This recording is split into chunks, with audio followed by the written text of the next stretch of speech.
Good evening, everybody. It was really loud. All right. Thank you for coming to the February regularly scheduled board meeting for the Interstate 35 Board of Education. We'll start with a quick call to order. Nathan Gibson here. Melissa Keller here. Jessica Buckland here. Monica Strange here.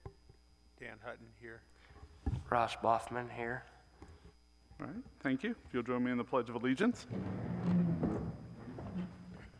I pledge allegiance to the flag of the United States of America and to the republic for which it stands, one nation, under God, indivisible, with liberty and justice for all. Amen. All right, next we'll review the I-35 mission statement and district priorities. The Interstate 35 Community School District exists to develop lifelong learners and responsible, productive, successful citizens in an ever-changing society. Our district priorities are to articulate and support a cohesive student-centered pre-K through 12 vision for continuous school improvement, engage in effective teaching and relevant learning for the 21st century, and operate with fiscal integrity, efficiency, and effectiveness. Our 2024-2025 board goals are to continue to strengthen the culture of learning at Interstate 35 Community School District that lends to engaged learning and rigorous growth.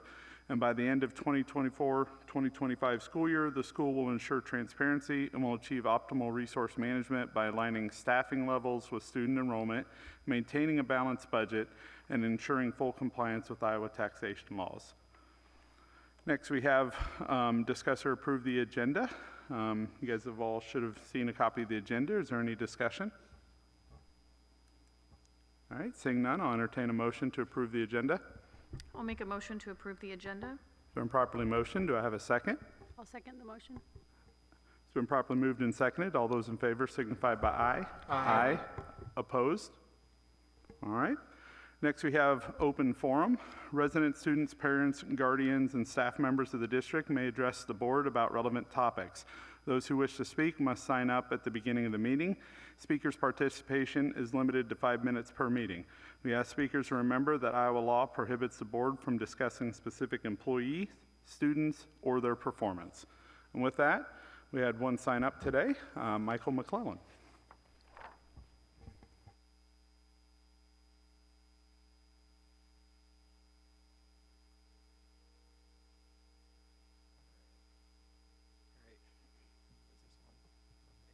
All right, good evening, members of the board, and more importantly, good evening to the members of our community.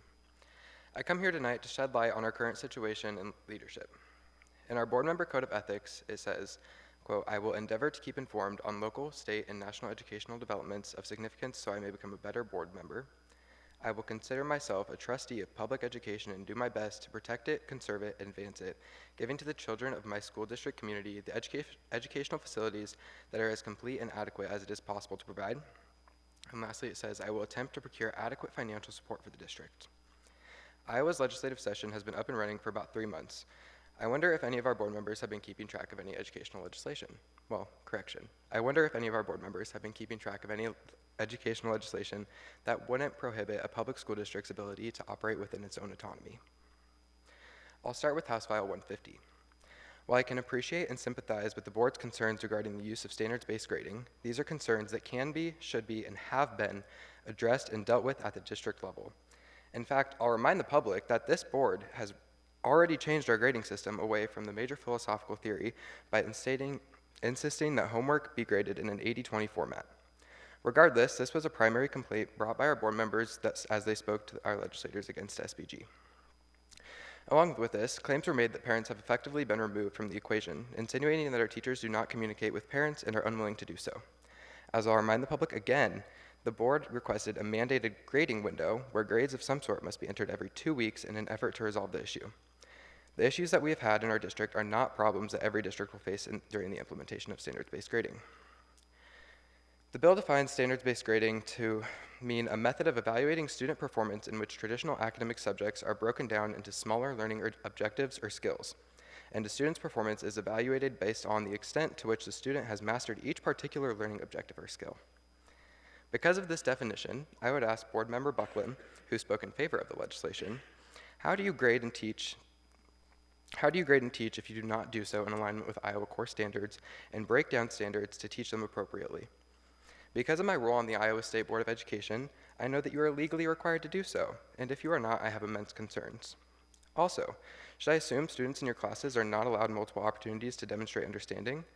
Based on your comments to the legislature, I assume you do not reteach, allow retakes, or want to see, quote, too many of your students on the honor roll. Board President Nathan, as you were the one who pointed out that we have, quote, effectively removed parents from our students' education, I would like to ask how many times have you reached out to our parents or to our teachers for clarifications on grades? When members of our community approach you with this, have you directed them to reach out to their teachers for clarification and to Mr. Beckel if their questions are not answered? Your code of ethics also states that you will work through administrative employees, not over or around them, so I'm sure you have directed community members appropriately. My question to the board is, where were you during the public hearings at the legislature for school supplemental aid? If in your code of ethics it says you will procure the most funding for your school, why not advocate for more? Your code of ethics also says that you should stay up to date on all local, state, and federal changes in education. Have any of you reached out to federal senators regarding the appointment of a Secretary of Education who holds zero educational background? Maybe these are the things that we should be focusing on instead of running to the state legislature, portraying how bad our grading system is, how poorly we are doing, and essentially portraying Interstate 35 as the example, don't do this school. As you were speaking, and even after, messages were sent to staff and students asking, what is so bad about Interstate that your board feels the need to come and complain to the legislature?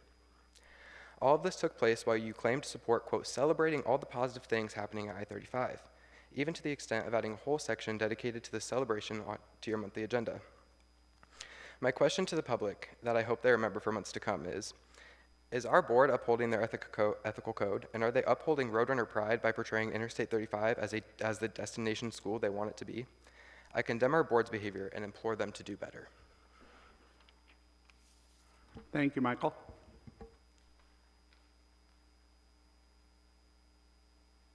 All right, next we have the student representatives report.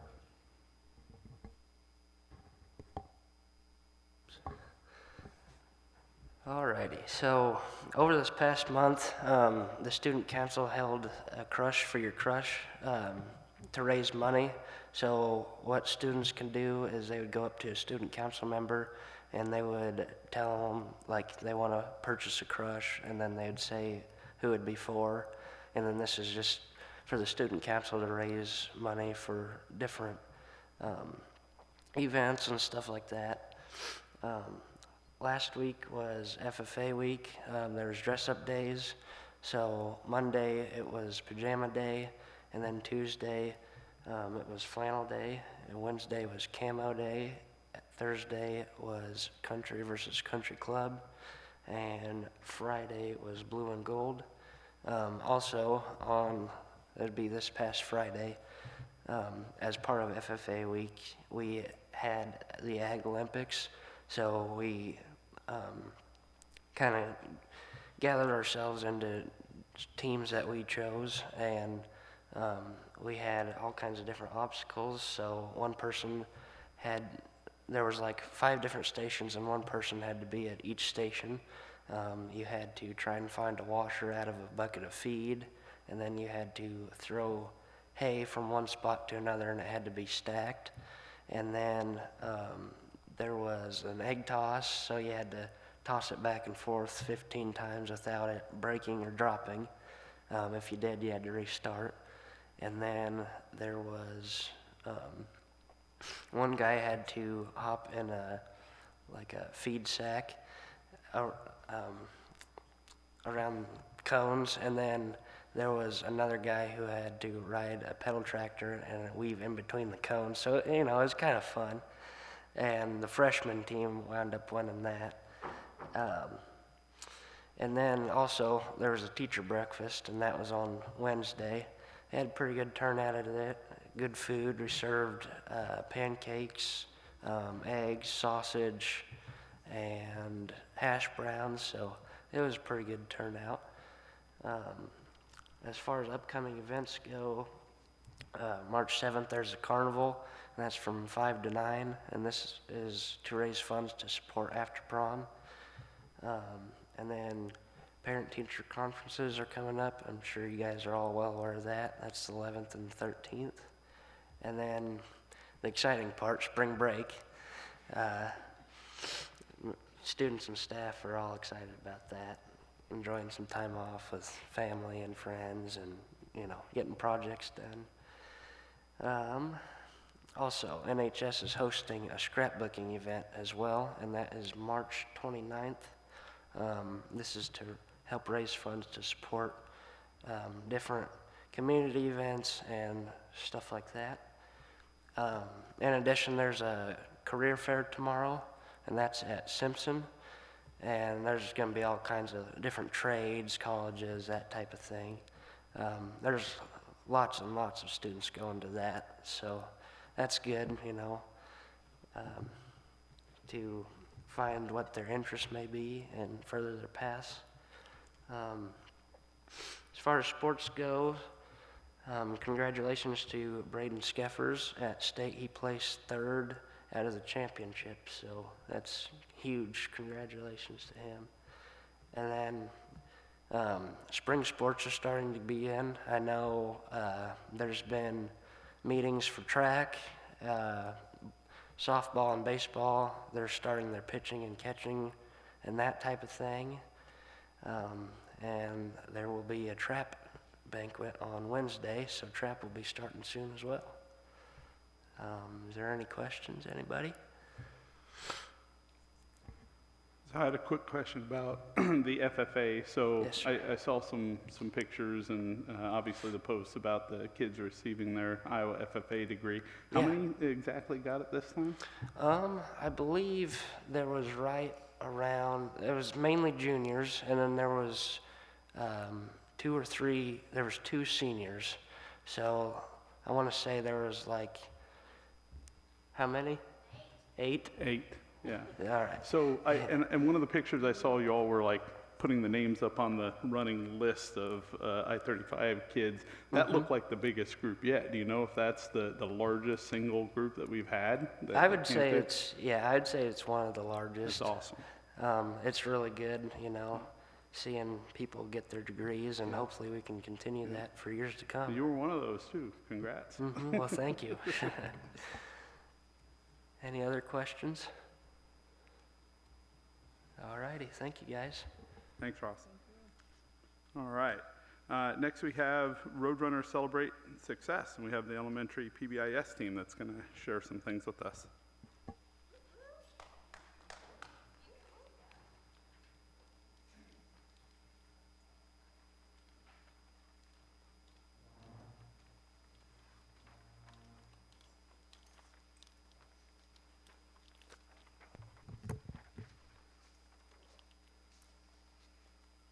Okay, so we are the PBIS team. So our Positive Behavioral Intervention and Supports team, or PBIS team, here at I-35 is a group of 10 elementary teachers and associates that teach a variety of different grade levels and subjects. We meet weekly to discuss individual student needs and also fundraising ideas. PBIS is a framework that we use to promote positive behavior and create a supportive learning environment for our students. Instead of focusing primarily on punishing negative behaviors, PBIS emphasizes teaching and reinforcing positive behaviors to improve student outcomes. PBIS plays a vital role in creating an environment where students grow academically, socially, and emotionally.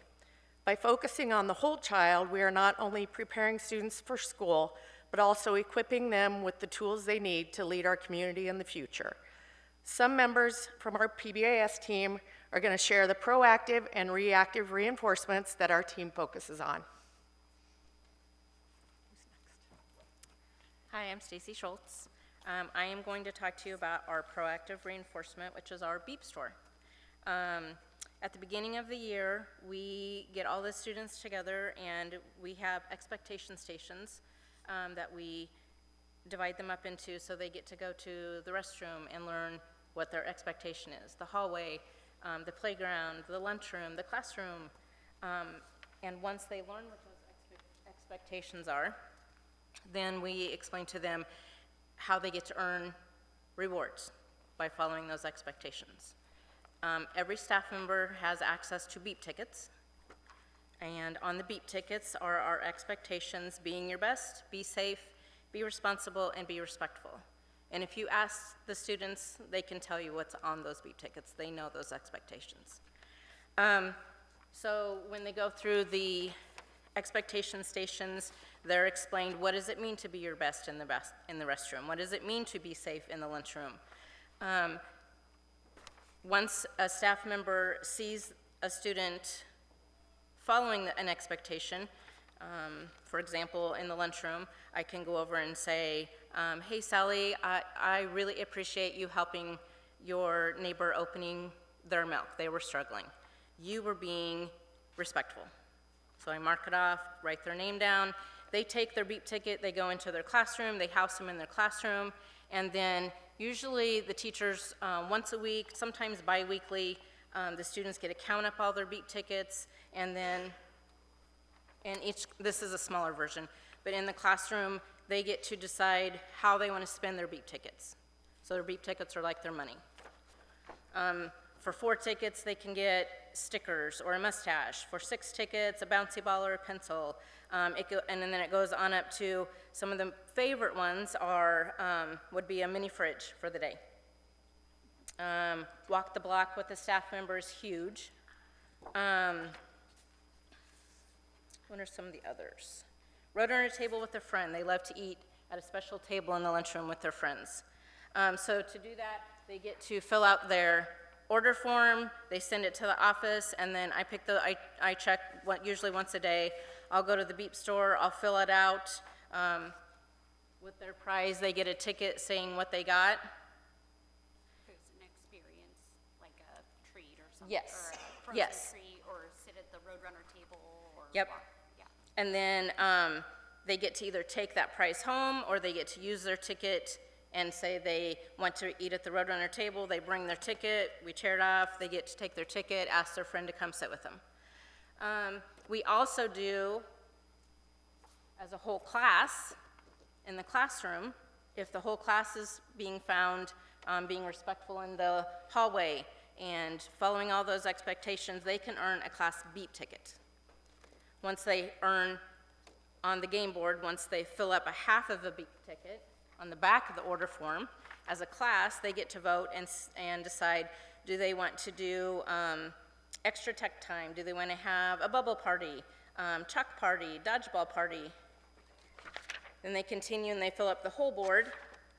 And for a full board, they can have a popsicle party, a movie theater party, they can visit a nursing home, they can have a baking party. So we just do a lot of fun things with them. It's fun to see. The daycare, PK, and first grade like the tangible items, but it's really fun to see the 2nd, 3rd, and 4th graders. They have figured out if they save their beep tickets and they don't use them every week, they can get some of those bigger prizes. And then the 5th graders have kind of outgrown the tangibles, so Miss Jenna is going to explain our new housing system for the 7th and 8th graders, or 5th and 6th graders, I'm sorry, 5th and 6th graders. Hi, I am Jenna McDonald, 6th grade science. The implementation of the 5-6 house system has been a dynamic and engaging addition to PBIS this year, fostering a strong sense of camaraderie, accountability, and motivation among students. By emphasizing intrinsic rewards over extrinsic incentives, the system encourages students to take ownership of their actions and contributions, promoting a culture of teamwork and personal growth. A key feature of the program is the real-time tracking displayed on hallway TVs, which sustains enthusiasm and reinforces engagement as students eagerly monitor their house's standings throughout the day. The structured leadership roles within each house further cultivate responsibilities and peer-to-peer accountability, empowering students to guide and inspire their peers. The competitive spirit remains high, with Isabindi and Altruismo each securing victories and celebrating with well-earned rewards, such as skating rink party and a bowling outing, respectively.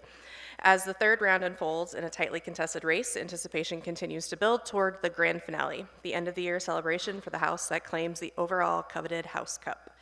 This approach not only enhances student engagement, but also nurtures essential life skills, making it a meaningful and impactful addition to the school culture.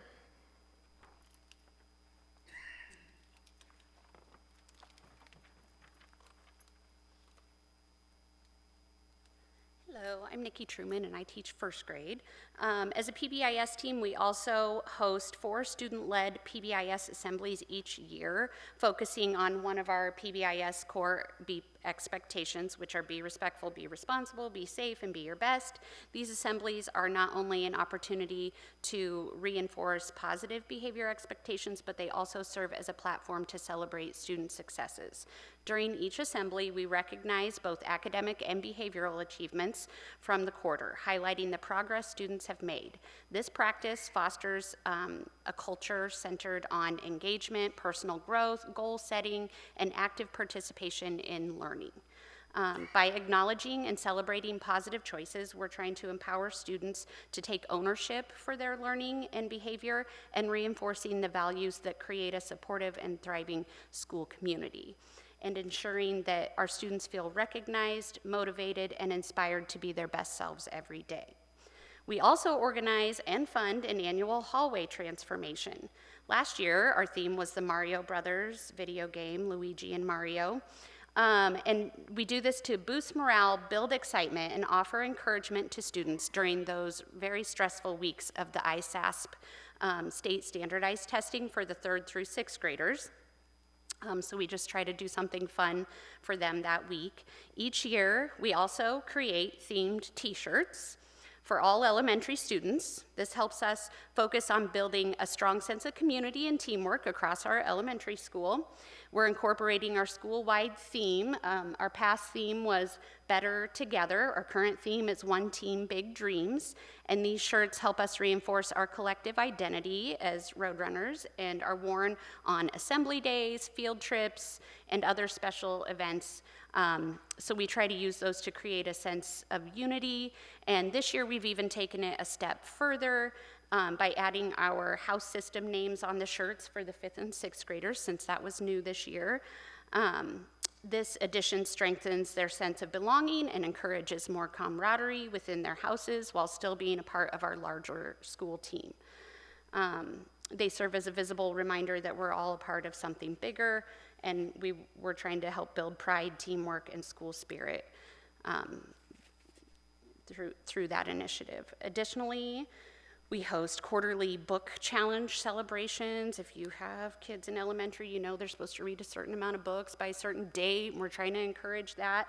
So those are designed to motivate and reward students for reaching their book goals.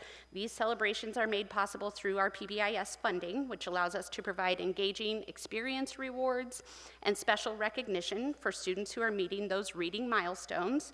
And by investing in literacy through PBIS, we are reinforcing the value of perseverance, goal setting, and academic success. Another key initiative in recent years has been the creation of our Calming Corners. In every elementary classroom, we've provided spaces that these spaces provide, a structured, supportive environment for students who may be feeling emotionally dysregulated.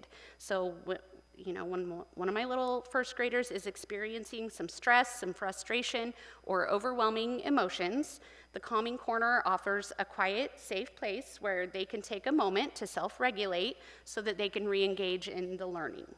These spaces are all equipped with sensory tools, visual supports, calming strategies to help students develop self-regulation skills.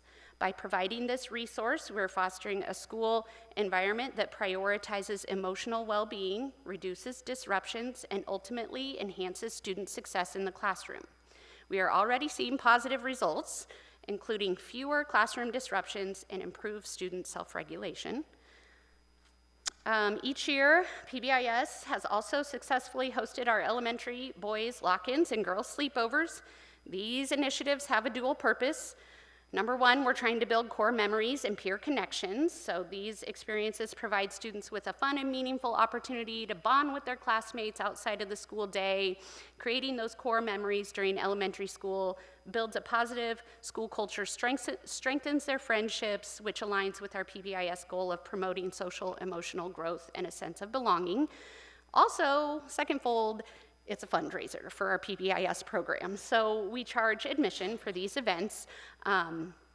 We don't turn anybody away though, so All proceeds go directly back into our PBIS account, and these funds allow us to continue providing our valuable incentives, experiences, and recognition programs that reinforce positive behavior and support to our students.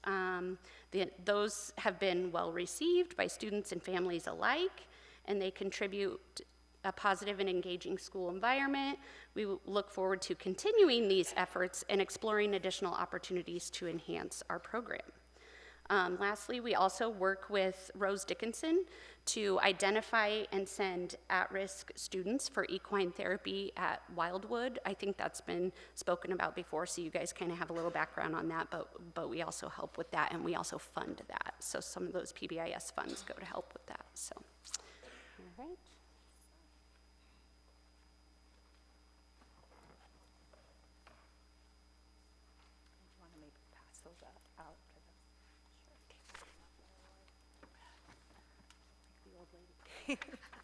All right, I'm Bev Murphy, and I teach preschool, and I'm going to talk about some of the reactive stuff that we do. All this stuff's great, and we love all the positive, but we do know that sometimes there are those kiddos that just struggle. And so the main thing I'm going to go over is talk about our PBIS Tier 2 Behavior Referral Form, which is what you'll see right here. So on this first page, this is what the referring teacher would fill out. If they have a student that maybe they're just having problems with blurting constantly, or maybe they're having some aggression, the teacher will fill out this form. It just says the referral teacher's name, date of referral, first and last name, student grade level, their areas of behavioral or social, emotional, or mental health concern, any specifics. And then this gets emailed out to all of our team. And then what we do is we schedule a meeting with that teacher. Usually we meet every Wednesday. And so we'll schedule a meeting, and it kind of tells you what that teacher needs to do. They'll contact the parent by phone, let the parent know that they're referring them to the PBIS, maybe contact previous teachers, contact to see if they need any data beforehand. I know we've gone in and done like blurt checks to see, okay, we'll like actually tally how many times. We'll do some ABC data just to see how they are comparing to another peer. We just pick the student and then just a random peer and see how many times are they on task versus the peer, kind of do some of that initial data. Then the second part right here is the PBIS student input. So we ask the teacher to meet with that student and ask them some of these questions, more so for the older kids, but the subjects in which they think they're best in, how do they learn best? What school activities do they really like? What are some school activities they don't really like? When I grow up, I would like to be. And then we also ask, who is your trusted adult? And how we use some of this information, so I think it was last year in Nikki's class, we had a little boy who loved wrestling. He wanted to be a wrestler. So we used that and had some high school wrestlers that had 8th-hour study hall. And if he got his tokens and got it, he got to hang out with these high school wrestling buddies, and they would walk and talk about his day. If he didn't earn it, he would have to tell those boys, hey, I wasn't doing my best. And they knew by coaching from us to say, well, you know, tomorrow's a new day, I want to see you. We had one little guy that loved football. So we used Mr. Douglas, and if he had a great day, they would get to throw the football back and forth and just talk about their day and what choices have you made. And Mr. Douglas would talk about being part of a team. You have to do your jobs to help the whole team. And so we used some of that. One little guy loved race cars, so we used his whole, did a whole behavior tracking with a race car, and how many laps you got to go around equaled. So we kind of try to do what motivates those students. So then, after we get this and we have our first meeting scheduled, this is kind of what we go through as a team. And we really try to stay on it. That's the PBIS team worksheet. So the first thing we do is the teacher will come in and we'll say, what are these students' strengths? You have 1 minute, and we have a recorder and we record strengths. Then we go to what's known information, just anything that might be beneficial to help. And then what are some current interventions? Maybe you're already having them sit in the front. Maybe you're already having them do a check-in or a check-out system. That way we know what current interventions. And then we try to, what is their perceived motivation? Are they trying to avoid a task? Do you think they're trying to get peer attention? Are they trying to get adult attention? And then we go and we have them try to prioritize what are your top 2 concerns with this student. There might be a whole list, but we just want to get those top 2. Then as a team, we try to brainstorm all different things we've done in the past. We've got some resources that we use. What are some different strategies that might help this child? And then they get assigned a case manager, which is one of us on the PBIS team. And then after we work together, we work as a team to try to think of what interventions can we use to help this child. And the main thing we want is we want it to be doable for a teacher. We don't want them not to want to come to us and get the help they need because it's going to be all these extra forms. What's doable? What can you handle? And then we also want to make sure that we have some type of tool of progress monitoring so we can see that data. We can see if it's getting better or if it's not getting better. And then we set a timeline to meet back again. So usually it's about 4 weeks. We give them 4 weeks of doing this. And then during that time, that case manager, one of us will reach out to that teacher and say, do you have all the supplies you need? Maybe they're going to read a social story. Do you have that social story? Let us get it. We want it to be as easy for that teacher as possible. So then we check in, the case manager checks in weekly. And on the next page there, it's their case manager checklist. You can see that they check in, how's it going, analyze progress, if something going drastically in the bad direction, we'll meet sooner. And then we come back together after those 4 weeks and we look at the data. What does the data show? And then we usually have one of these 3 steps. They made adequate progress, the intervention's gonna be maintained or completed, and the student's PBIS case will be closed, or the student did not make adequate progress and will be provided additional time. The case manager will then contact AEA to maybe get some more problem solving from the AEA. This is what we've tried. Do you have any suggestions?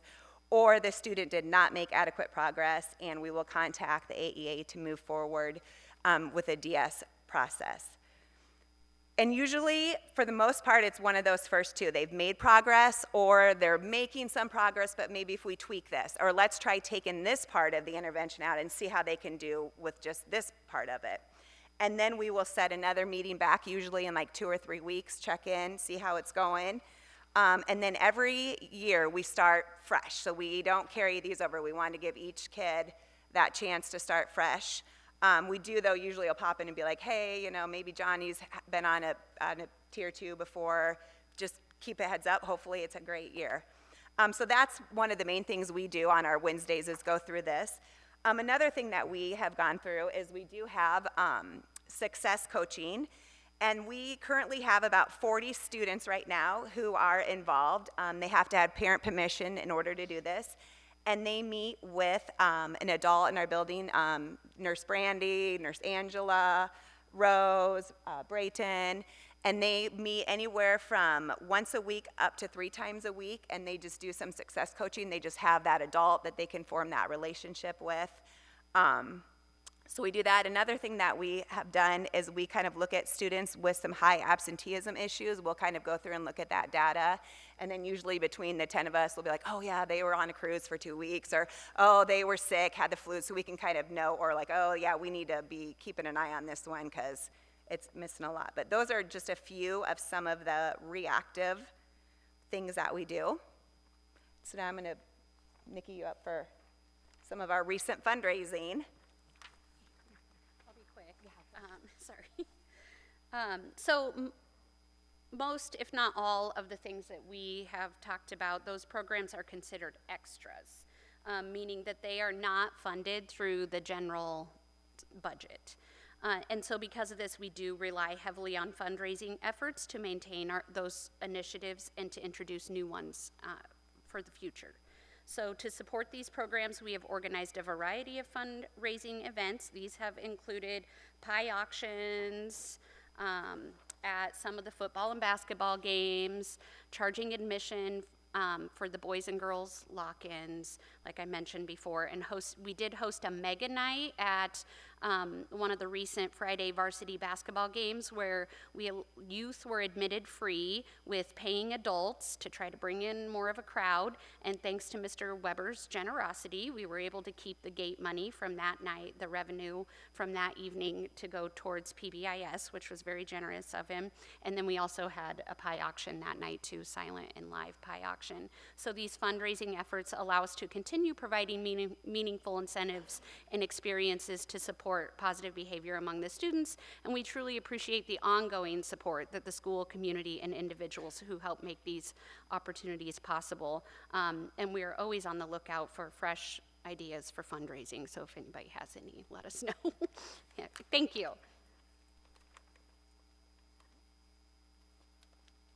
Well, thank you so much. Did you guys have any questions or comments? No, I just want to say thank you. Is this on? Yeah.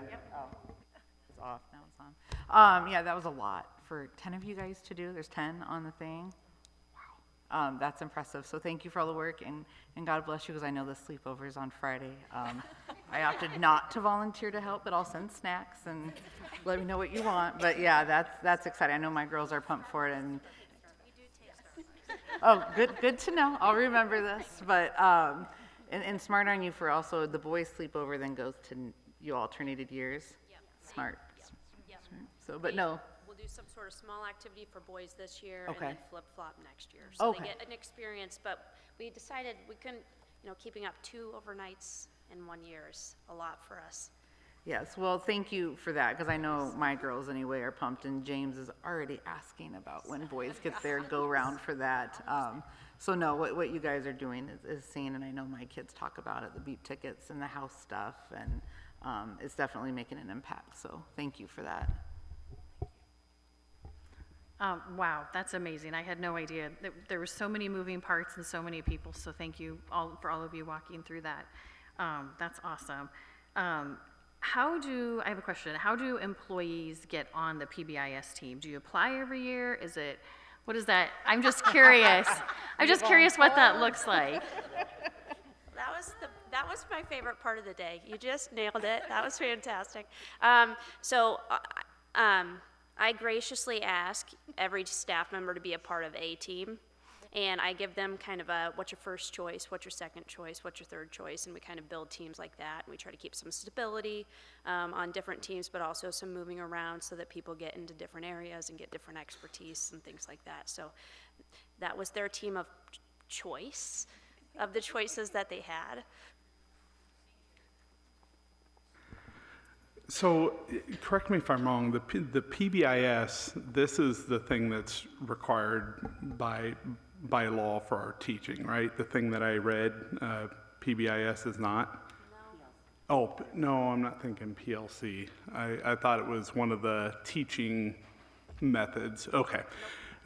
Regardless, the approach, the innovation that you guys take on this is what's just awesomely mind-blowing to me, right? So the House Cup, connecting with things kids are going to know, and that's going to get them excited about and engaged. And the same thing with the beep tickets, and especially at different layers and from kindergarten, the tangible stuff you said, or first grade, all the way up to what you were talking with the 5th and 6th graders, right? That were going for the House Cup.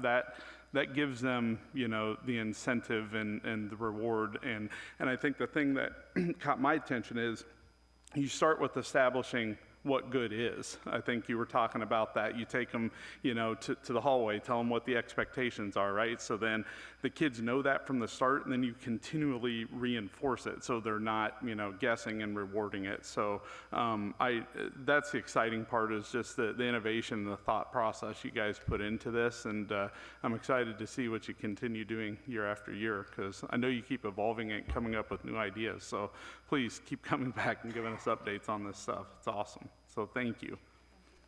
I do want to call out, I hadn't had a chance to, and I don't know if it has to do with PBIS or not, but the calming corners you talked about, you have the calming rooms that are in, the sensory rooms. If you haven't had a chance to go tour the elementary and look at the stuff, please do. I got to see Miss Peacock's sticks out to me. It's absolutely, I wanted to sit down and take a nap. It's absolutely phenomenal, and a great place for some of those kiddos that get overstimulated to have that it doesn't feel like they're being thrown in a corner. It feels like they're just being thrown in like a little kid spa where they can just chill. And it was just, and you said it had been paid for by a grant. Yep.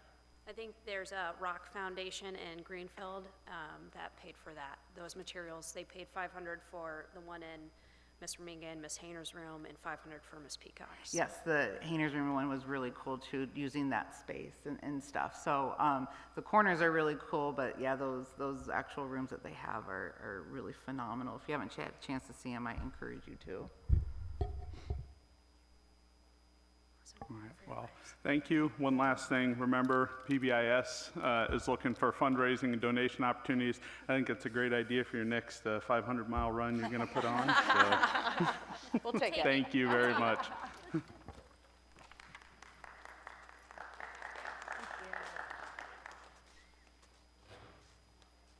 Yeah. All right. Next, we have the administrator's reports, and I know that Mr. Beckel's going to be coming up today to talk to us about his in specific, but there's a few things he needs to walk us through. But I think you all had the opportunity to read. So on Ms. Woods, any questions on that? I had a couple questions. So you're trying to get the kindergarten team to be where they would essentially move classrooms like the other, all the other grades are Yep. doing? Yep. Okay. Something I've never explored below first grade, but Madrid kind of talked me into it. We're having a few challenges or giddy-ups, and I think when I thought about that, I thought, okay, maybe that is something we should look at. And so our teachers have visited Madrid and are excited and are planning, and then they hope to give that a pilot after spring break. Okay, so they are going to give it a go? Yep. I'll be interested Yep. to hear how that goes. And then looking at the principal scoreboard and the summary and stuff, I just want to make sure I'm understanding it correctly. So you have the purple means that they observed this in the classroom that they were in, is that correct? Oh, for DigiCoach? Yes, that's what it is, yes. Yes. Okay, and then the orange means it wasn't observed? It doesn't mean not observed. Oh. It means like, you know, if I'm going in there and I'm not looking at these assessment priorities, I'm not going to click, like, Okay, so it click just wasn't being yeah, looked at so, that yeah. time. And the green is the not observed. They were looking for it and wasn't seen. Okay, Yes. thank you. That's, Yep. I was just wondering, like, I want to Yep. make sure I'm getting that. Thank you. Yep. I kind of forgot to finish putting assessment data on there, so I'll add the rest later. You saw lots of X's. Yeah, I'll put more on there next time. Thank you. Yep. Any other questions for Ms. Woods? All right, thank you, Ms. Woods. All right, Mr. Beckel, and I think he's going to talk to us about DCAP and maybe some other things, but that was a lot of reading. Yeah, So sorry about that. I had to call Chad and ask, is he going to talk to us to summarize it? Yeah, it's kind of a big Yeah. thing, and part of our grade, our score, so to say. So the DCAP is something that hasn't necessarily been used to inform our school performance profile. So you guys might have noticed in this last year, it's gotten kind of split. It used to just be the scores based on post-secondary readiness or college readiness. And now they're adding more of an emphasis on career ready as well. So not just college ready, but career ready. So in the past, our district career and academic plan, the DCAP, hasn't gotten a whole lot of attention. And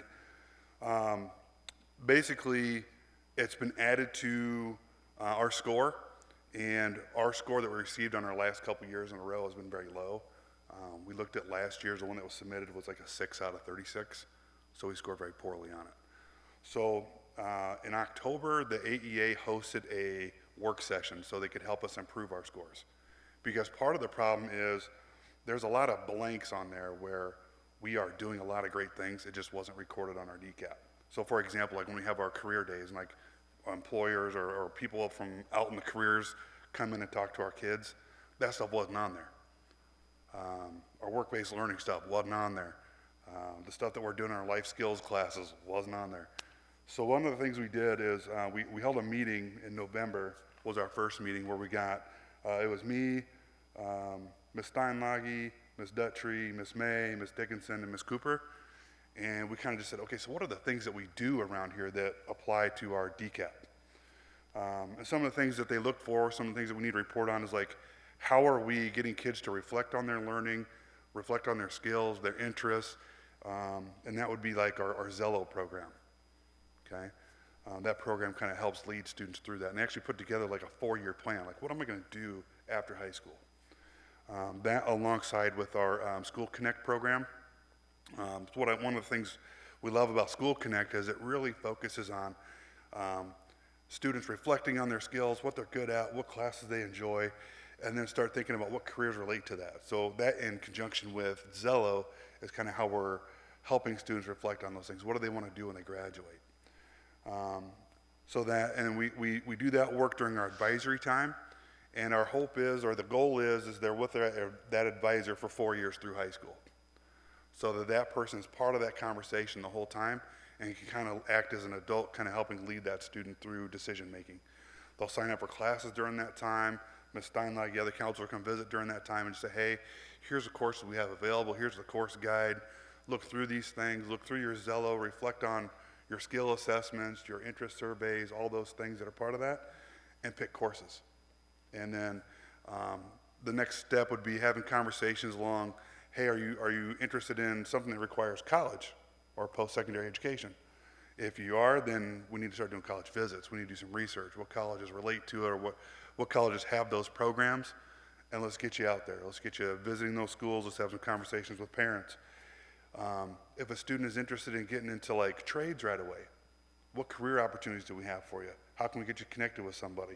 That's kind of where like Ms. Dutry's role kind of comes in. So our DCAP starts to put all these things in order so that we can report it out to the state. Okay? So then they'll evaluate it, they'll review it. There's a scoring rubric that's actually attached to it. We looked at that rubric and it kind of helped us understand why our score was a 6. So we kind of went through that list of bullet points. What things do we need to get included on here? Well, one of the things we get a score on is sharing it with the board. So right here, there's another check mark for us to help meet that and improve our score. So we're hoping that we see a much better score this next year. We're not alone. A lot of districts had a poor score. Okay, it's just because of a shift of focus. You know, there wasn't necessarily a focus on this in the past. Now there is.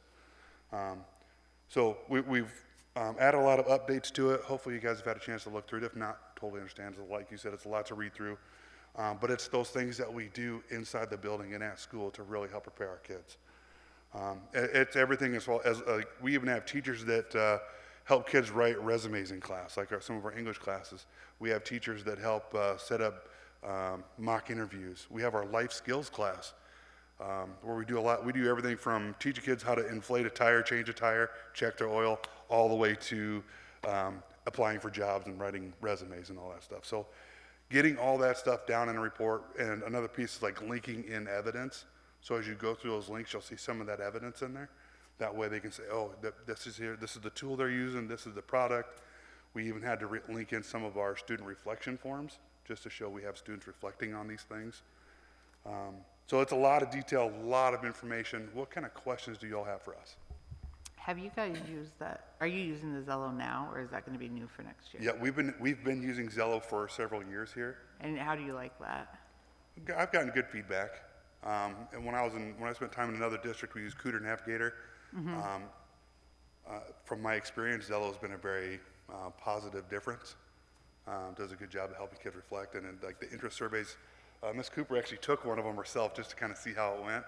So she could probably give you some. Yeah, because they have the surveys. We're just going to start piloting it next year, so I'm nice. excited for that. And what I've seen, it seems like, I mean, you can do the surveys that you answer, and it kind of puts you in like, oh, you're interested in this career, and these are the colleges for it. So it's like all this information at the kids' hands, and they can build their plan. But then there's also other things within it they can do for, I'm thinking of advisory time, right? So it's not always planning.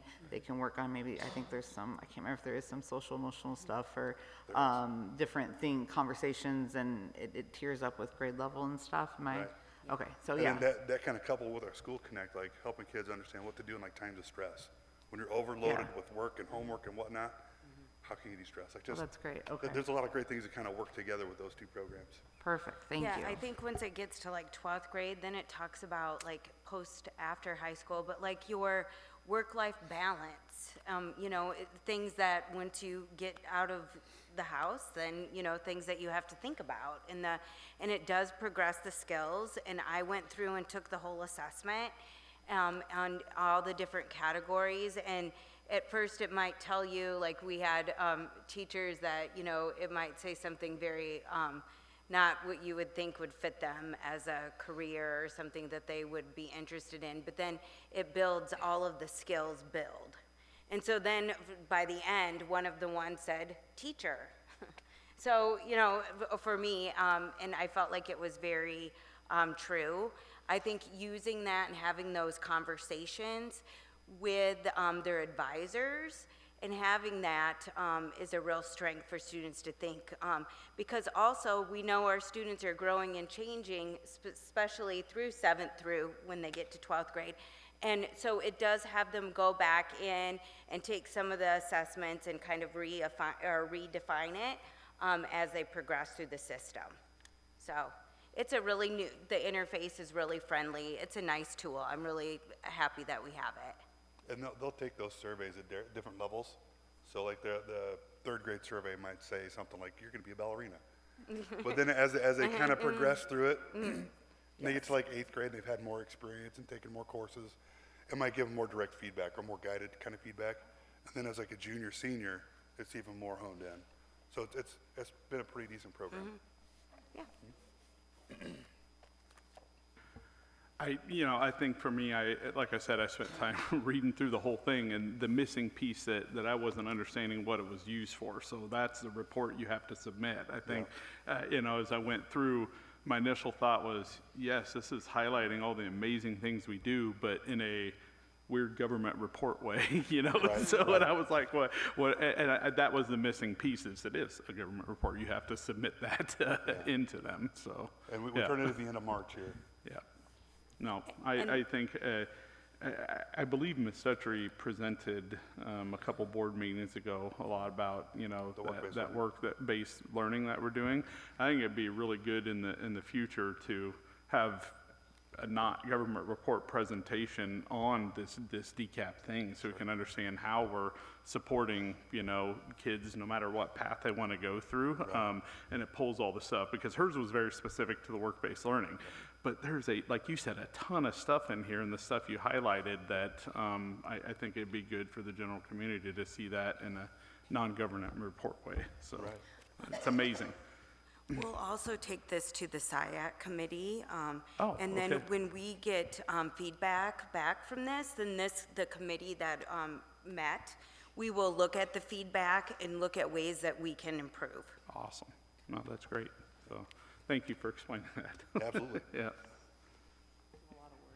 Yes, it's a lot of work on that Yeah, we met a couple document. times. Yeah. Team did a lot of work there. Any other question? Okay, all right. All right. Thank you, sir. All right. Then we had Ms. Good's report. Any questions on that?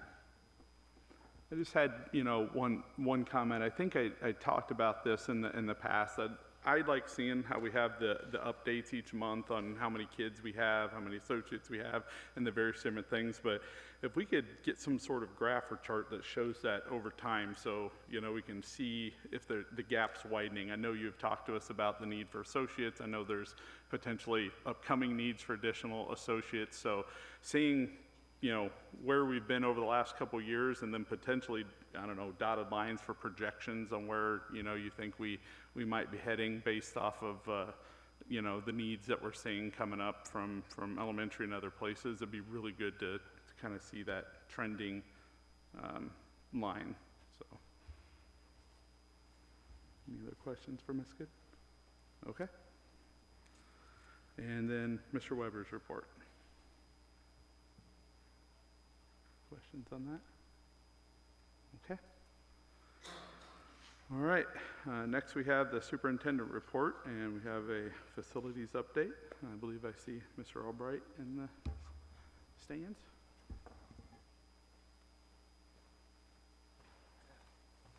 Good evening, everyone. Sorry I missed last month, so glad to be here. But a quick update on construction out there.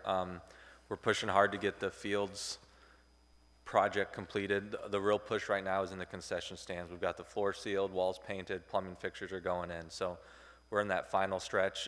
Couple weeks, we should be wrapped up doing punch lists there and getting everything buttoned up. Fields themselves are coming together. They look great. We've got backstop netting and the backstop pads to put in. Then the fields are good. Little cleanup, a little bit of straw blowing all over the place, but we'll get it all cleaned up and get it punched out and really happy with how the fields turn out, and just got to get us over the finish line with the concession stand, but we're working there a couple weeks and we should be sitting pretty good. Any questions? I know this doesn't have to do with him, but the fencing that we had, that I think we did on our own, was that going in? Is that in? We had ordered that second layer of fencing. Mr. Webb, okay, he's giving us That's going in. thumbs up, I don't know if it is. Okay. Yeah. It's in the process of being put in. Okay. All right. Yep. All right. Thanks, Garrett. Yeah. All right. Thank you, guys. Thank you, sir. Yep. All right. Do you have anything else? Yeah. I just want to give you a quick update. We met with support staff negotiations last Thursday, and we were able to reach a tentative agreement then, which includes adding 75 cents per hour to all currently employed regular employees, which is approximately $55,500 increase to all association employees, and $40,000 of that hitting the general fund, which is about a 3.86 increase. It also includes adding 37 cents to the starting hourly wage for cooks, custodians, secretaries, associates, special ed driver, activity driver. So they will ratify and then bring it back in March for the board approval. All right. Thank you, Mr. Grandin. All right. Next, we'll move on to discuss or approve the consent items. So you guys should have got the past board meeting minutes for our regularly scheduled meeting and our special meeting and work session we had, the monthly bills and financial statements, the resignations and contracts, which give me a second to pull this up. We had Stephanie Remenga. These are the hires. Head high school volleyball coach for the 2025-2026 season. Kelsey Stonehocker for the high school track assistant coach, throw coach. Kelsey Stonehocker for middle school girls track assistant coach. Kelsey Daniels for middle school track head coach. Summer, am I going to say this right? Pasuti for the high school assistant softball coach. Abby Queck for K through 8 PE teacher. Wyatt Dixon for middle school head baseball coach. Chase Dixon, middle school assistant baseball coach. Mackenzie Scribner, high school assistant volleyball coach. Zadie Henricks, 7th, 8th grade science. Summer Pasuti for 7th, 8th grade ELA. And Shauna Pickering, did I say that right? For elementary music for the 2025-2026 school year. Resignations, we had Stephanie Remenga resigns as assistant volleyball, high school volleyball coach. Kelly Duggar resigns from K through 6 music teacher. And Pamela Sergey resigns from 7th, 8th grade ELA teacher. And then also within the consent items, was that everything? We had the open enrollment transfers that you guys should have had access to. Basically had 4 that are coming in and 4 going out. Approval of the January pay app for the field projects. We have $62,006.03. Approval of DCI invoice number 12 for $34,159. And approval of the January OPN invoice for $4,018.45 for the labs and fields, and $6,353.50 for the master planning, bringing a total of $10,371 for OPM. Is there any discussion on the consent items? Seeing none, I'll entertain a motion to approve the consent items. I will make a motion to approve the consent items. Been properly motioned to approve. Do I have a second? I'll second it. Been properly moved and seconded. All those in favor signify by aye. Aye. Opposed? All right.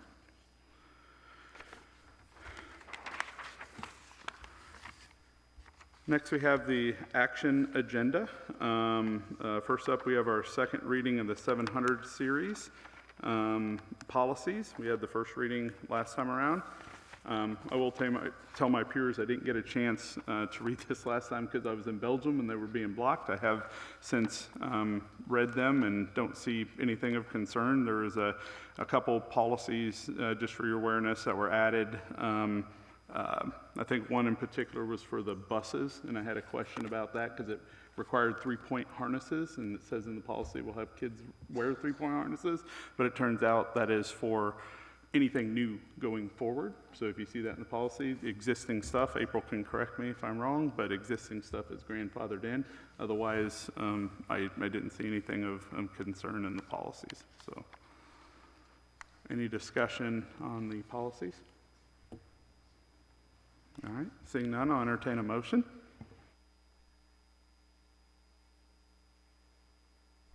I'll make a motion to approve the second reading of the 700 series board policies. It's been properly motioned. Do I have a second? I'll second it. Been properly moved and seconded. All those in favor signify by aye. Aye. Opposed? All right. Next, we have approval of an additional assistant baseball coach. And again, I would like to thank Mr. Weber. You can come up if you guys have questions, but I think this is the second or third time around where you went out and did research on the districts and, you know, did a ratio of how many kids they had versus how many we have, and gave a thorough readout for the justification. And I know that's work, and I just wanted to say thank you for that. It's really helpful for me.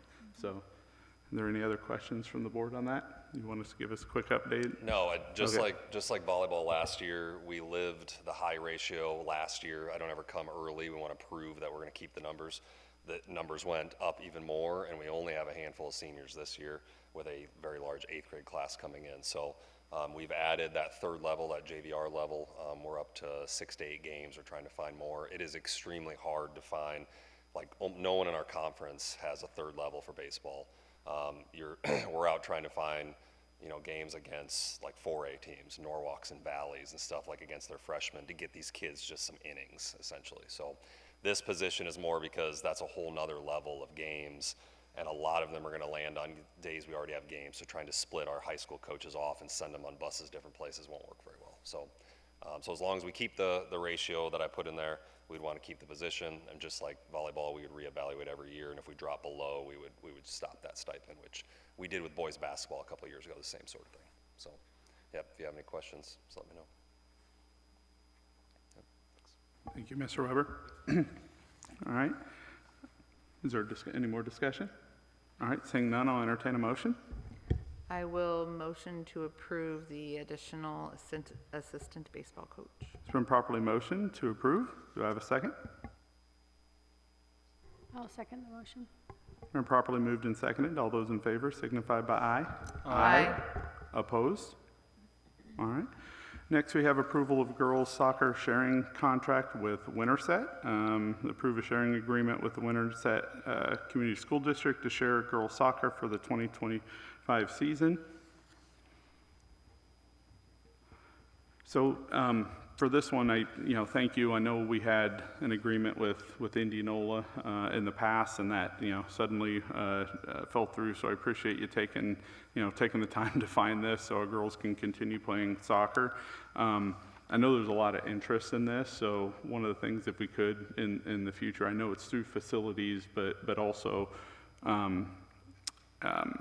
outside of that, formulating a team takes a process and getting it, and if we can maybe at some point come back to the board and let us know what that journey looks like, because I know we had a student email the board and kind of ask for that,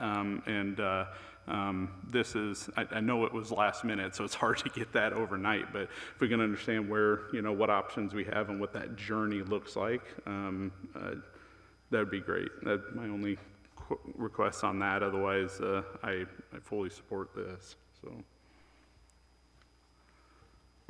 I would just note one thing with that, Mr. Gibson. That journey really helps if we have a facility for them. That's true. I mean, I can't have home games if I don't have a soccer field. So that is the linchpin in that journey, in my opinion. So since you brought it up, I think that's a perfect. There's a survey out there. We're trying to get the community's involvement in on that survey. A district email will go out this week because it's going to close next week. We really want people to get on and give us their input, so. Yeah, sound good? no, that's great. Fill out the survey, everybody, please. So, okay, is there any further discussion? I would just second fill out the survey, please. All right, seeing no discussion, I'll entertain a motion. I'll make a motion to approve the girls soccer sharing agreement with Winterset. It's been properly motioned. Do I have a second? I'll second the motion. Been properly moved and seconded. All those in favor signify by aye. Aye. Opposed? All right. Next, we have approval of the 7th and 8th grade field trip. It looks like they're going to be going out to the Henry Dorley Zoo in Omaha, Nebraska. There's details in your board packets. We'll note that it looks like this is entirely fundraised by the kids themselves and isn't using district money. Correct. Okay. Is there discussion? All right, seeing none, I'll entertain a motion. I will motion to approve. Been properly motioned to approve the 7th and 8th grade field trip to the Henry Dorley Zoo. Do I have a second? I will second. Been properly moved and seconded. All those in favor signify by aye. Aye. Opposed? All right. Next, we have approval of 16 yearbook art laptops. The cost of laptops will split equally between the district and the yearbook account. Looks like it's 16 Dell Latitude laptops, and for $22,384. That is the total cost for that, so it's split between yearbook, raising funds, and the district. For clarification, I think I know this answer, but I forgot. How old is their current laptops that they have? I believe Ms. Haynes told me it's been about 12 to 15 years since they've been able to purchase. So they're trying to do computers for the leading yearbook edge program. digital photography on 12-year-old laptops, so. They've also gotten some hand-me-down, other teacher ones. So Yeah. There've been some updating, but they've been used. Yeah. Right? Yep. They haven't purchased new ones for about 12 years. When those were starting to get a little bit dicey, we actually repurposed some of our used teacher machines. So it's a mixture of the 12-year-old computers, 8-year-old computers, and Oh my goodness. 6-year-old computers. So we've tried to Need get it, as much life out of what we have, but they're definitely new. Yep. Thank you, Heather. I think they've been extremely scrappy, given the circumstances, and quite honestly, I'm amazed their yearbook is phenomenal every year. I think they do a great job, so. And the quote just says 15. It was decided that we'll get 16 at that price, though. All right. All right, is there discussion? I do have a question. Where did we price these from? Because that seems pretty high for that particular laptop. They're around $1,100. They're gonna come with support, Dan, and support plans. How much support? 4 years support. 24. Yeah, 24-hour tech support, all that, so. They're gonna be pretty top of the line with enhanced graphic cards Oh. because of the Photoshop. Yeah, the Photoshop stuff. So you're probably, if you looked it up, you're probably looking at the default graphics card. So.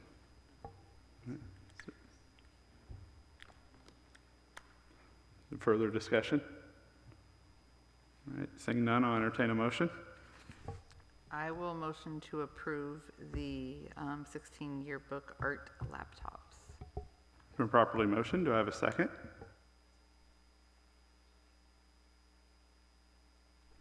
I will second it. Been properly motioned and seconded. All those in favor signify by aye. Aye. Opposed? All right. Next, we have approval of the Director of Teaching and Learning position and job description for the FY 25-26 school year. Is there discussion? Seeing none, I'll entertain a motion. I will motion to approve the Director of Teaching and Learning position for the 25-26 school year. Been properly motioned. Do I have a second? I'll second the motion. Been properly moved and seconded. All those in favor signify by aye. Aye. Aye. Opposed? All right. Next, we have our upcoming board meeting, which is March 24th, 2025. We don't have any of the other meetings in between now and then, do we? Okay. I just wanted to make sure.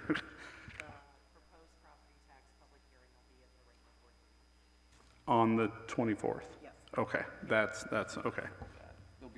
It'll be right before. It'll be right before, yep, okay. All right. If there's nothing else, I entertain a motion to adjourn. I will make a motion to adjourn. Been properly motioned, do I have a second? I will second it. Been properly motioned, seconded. All those in favor signify by aye. Aye. Opposed? All right, we are adjourned.